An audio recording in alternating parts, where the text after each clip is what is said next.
ಮದ್ಯ ನಮ್ಮ ಸಮಾಜದಲ್ಲಿ ಕ್ಯಾನ್ಸರ್ನಂತೆ ಕಾಡುತ್ತಿದೆ. ಇವೆರಡನ್ನು ಸಮಾಜ ಧಿಕ್ಕರಿಸುತ್ತಲೇ ಬಂದಿದ್ದರೂ ಕೂಡ ಬೇರೆ ಬೇರೆ ನೆಪಗಳಲ್ಲಿ ಜನರ ಬದುಕಿನಲ್ಲಿ ಬೆಸೆದುಕೊಂಡು ಬಿಟ್ಟಿದೆ.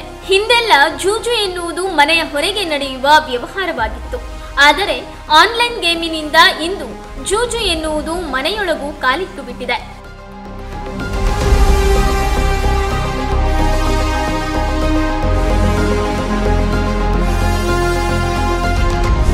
ಆನ್ಲೈನ್ ಗೇಮಿಂಗ್ನಿಂದ ದೇಶದಲ್ಲಿ ಸುಮಾರು 45 ಕೋಟಿ ಮಂದಿ ಪ್ರತಿ ವರ್ಷ 20,000 ಕೋಟಿ ರೂಪಾಯಿಗಳನ್ನು ಕಳೆದುಕೊಳ್ಳುತ್ತಿದ್ದಾರೆ ಎಂದು ಸರ್ಕಾರ ಅಂದಾಜಿಸಿದೆ.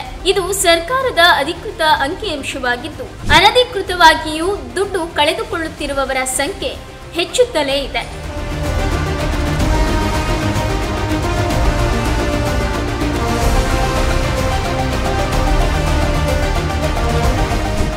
ಈ ಆನ್ಲೈನ್ ಗೇಮಿಂಗ್ನಿಂದ ಸರ್ಕಾರಕ್ಕೆ ಆದಾಯ ಬರುತ್ತದೆಯಾದರೂ ಜನರಿಗೆ ಆಗುವ ನಷ್ಟಕ್ಕೆ ಹೋಲಿಸಿದರೆ ಸರ್ಕಾರ ದೊಡ್ಡ ಮಟ್ಟದಲ್ಲಿ ನಷ್ಟವನ್ನ ಎದುರಿಸುತ್ತಿದೆ.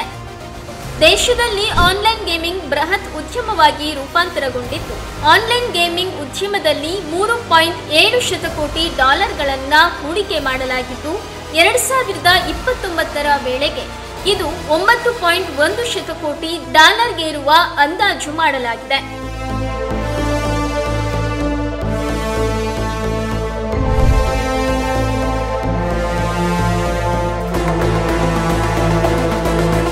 ಮೇಲ್ನೋಟಕ್ಕೆ ಇದೊಂದು ಉದ್ಯಮವಾಗಿ ಕಂಡುಬಂದರೆ ಇದು ದೇಶದ ಒಟ್ಟು ಆರ್ಥಿಕತೆಯನ್ನ ಹಿಂದಕ್ಕೆ ಒಯ್ಯುತ್ತಿದೆ. ಬೃಹತ್ ಉದ್ಯಮಿಗಳು, ನಟರು, ಕ್ರೀಡಾ ತಾರೆಯರು ಇದರಲ್ಲಿ ಕೋಟಿ ಕೋಟಿ ಬಾಚಿಕೊಂಡರೆ, ಸಣ್ಣ ಪುಟ್ಟ ಉದ್ಯಮದಲ್ಲಿರುವವರು, ಉದ್ಯೋಗಗಳನ್ನ ನಡೆಸುತ್ತಿರುವವರು, ಮಧ್ಯಮ ವರ್ಗದ ಕೋಟ್ಯಾಂತರ ಜನರು ನೇರವಾಗಿ ಬಲಿಪಶುಗಳಾಗುತ್ತಿದ್ದಾರೆ. ಸಮಾಜದಲ್ಲಿ ಹೆಚ್ಚುತ್ತಿರುವ ಆತ್ಮಹತ್ಯೆ ಖಿನ್ನತೆಗೆ ಈ ಆನ್ಲೈನ್ ಗೇಮಿಂಗ್ಗಳ ಕೊಡುಗೆ ಬಹುದೊಡ್ಡದಿದೆ. ನೈಜ ಹಣವನ್ನ ತೊಡಗಿಸಿ ಆಡುವ ಆನ್ಲೈನ್ ಗೇಮ್ಗಳನ್ನ ನಿಷೇಧಿಸುವ ಮಹತ್ವದ ವಿಧೇಯಕಕ್ಕೆ ಲೋಕಸಭೆಯಲ್ಲಿ ಅನುಮೋದನೆ ದೊರೆತಿದೆ. ಗೇಮಿಂಗ್ ಆ್ಯಪ್ಗಳಿಂದಾಗಿ ಯುವಕರಲ್ಲಿ ಹೆಚ್ಚುತ್ತಿರುವ ವ್ಯಸನ, ಮಾನಸಿಕ ಅಸ್ವಸ್ಥತೆ, ಹಣ ಅಕ್ರಮ ವರ್ಗಾವಣೆ ಹಾಗೂ ಹಣಕಾಸು ವಂಚನೆ ತಡೆಯುವುದು ಇದರ ಮೂಲ ಉದ್ದೇಶವಾಗಿದೆ. ಸದ್ಯ ಕೇಂದ್ರ ಸಚಿವ ಅಶ್ವಿನಿ ವೈಷ್ಣವ್ ಲೋಕಸಭೆಯಲ್ಲಿ ಮಂಡಿಸಿದ ಆನ್ಲೈನ್ ಗೇಮಿಂಗ್ ಪ್ರಚಾರ ಮತ್ತು ನಿಯಂತ್ರಣ ವಿಧೇಯಕ 2025 ಜಾಹೀರಾತುಗಳನ್ನು ನಿಷೇಧಿಸುತ್ತದೆ. ಬ್ಯಾಂಕ್ ಇಲ್ಲವೇ ಹಣಕಾಸು ಸಂಸ್ಥೆಗಳು ಹಣ ವರ್ಗಾವಣೆ ಮಾಡುವುದನ್ನು ನಿರ್ಬಂಧಿಸುತ್ತದೆ.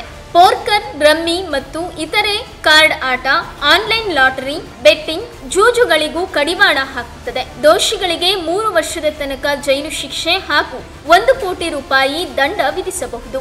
ಈ ಮೂಲಕ ಬೇರೆ ಬೇರೆ ರೂಪಗಳಲ್ಲಿ ಸಮಾಜವನ್ನ ಕಾಡುತ್ತಿರುವ ಹಲವು ಅಪರಾಧಗಳನ್ನು ನಿಯಂತ್ರಿಸುವುದಕ್ಕೆ ಸರ್ಕಾರ ದಾಪುಗಾಲಿಡುತ್ತಿದೆ.